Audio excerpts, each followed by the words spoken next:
Hello, it's Robert Mansfield with JD Power here in the POWERseat at Wynn Hotel in Las Vegas for the JD Power Automotive Summit. With me today is Larry Dominique from PSA, the president and CEO. Thank you for coming, and fantastic presentation just a couple minutes ago. Great, thanks a lot. It's a pleasure to be here today. And, you know, it's always great to be at NADA and to talk to JD Power. Yeah, and you have a great story to share with us. But first, how about Atlanta?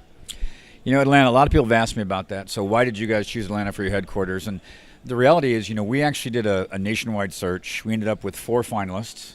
And I can say now those finalists were Seattle, Dallas, Raleigh, and Atlanta. The reason we ended up choosing Atlanta was this great mix of kind of a car culture, but startups, technology, smart cities initiatives. So it was this nice blend, and we thought it was a really good place. Yeah, fantastic. Seems to be a common theme with a lot of car companies down there right now. So It is. We're in good company, for sure. Absolutely. Tell me about the PSA program that everybody's talking about, Free to Move. So Free to Move is, if you look at our global brands, we have 5 automotive brands: Peugeot, Citroen, DS, Opel, and Vauxhall. And we have a mobility brand that actually in our system has equal billing with our cars, and we call it Free to Move. It's our global mobility brand. And the idea with the global mobility brand is we all are seeing a shift in usage and mobility in the world. So we launched this in the fall of 16, which I said in my presentation, and we launched it as an aggregation platform here in North America in October. And it's going to manifest itself into other businesses as well: car sharing, subscription, connected services. So it's a banner brand for us under the mobility vertical. And as that expands, how does that work for dealers? So what we're seeing in the marketplace today is 2 things. We're seeing a shift from pure retail, you know, things like leasing and cash purchases and financing, to more and more usage-based mobility.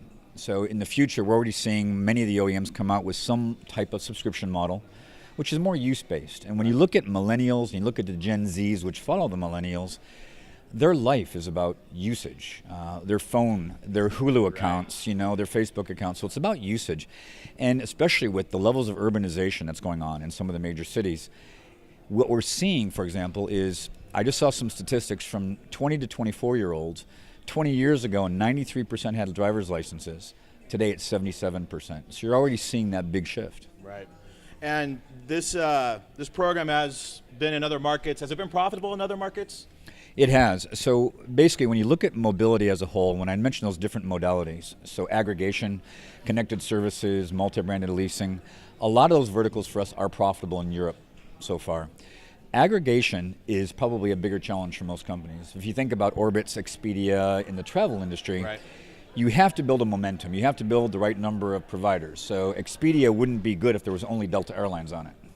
So growing the partners portfolio, developing more modalities. So we're going to have car sharing, bike sharing, maybe even scooters and other services as well.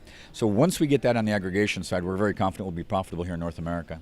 It's awesome. Looking forward to seeing more details on that as it kind of takes over a big niche here in North America. Great, appreciate it. So transition into PSA North America. Mm-hmm. So we're on a 10-year plan. Yep. And one of the things that's challenging for dealers in the U.S. market is profitability, mm-hmm, and we're looking at margins deteriorating over time.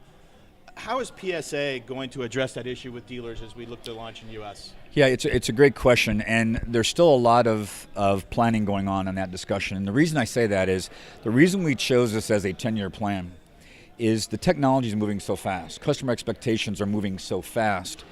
We believe that this margin compression, you know, we all say dealers make very little money up front on new car sales.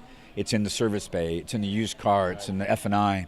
And the reality is, this is a bad trend. We've got to find a way to turn that trend around and be able to make money on the actual sale of the car.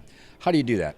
Brand strength, you know, consistency of experience, customer satisfaction.